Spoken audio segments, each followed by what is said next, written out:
сәлеметсіздер ме? Балықтар белгісіндегі жандарға 2023 жылдың ақпан айына тарау болжам. Туз мечи.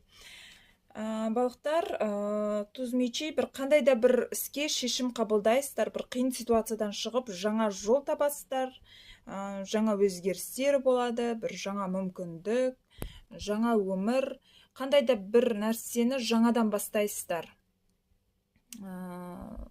Бір қазір қиналып жүрген момент болса, ол ситуациядан шығатындай мүмкіндік болады. Және де соны қайтадан бастау, немесе жаңа өзгерістер алып келу өміріңізге. Келесі бізде шестерка мечи. Бұл кішкене негативный карта, себебі мечи адамның ішкі қорқынышы, уайымы, переживания. Қандай да бір істі уайымдайсыз, жаңағы біраз қиналуларыңыз да мүмкін. Серьезный перемена болады өмірлеріңіз.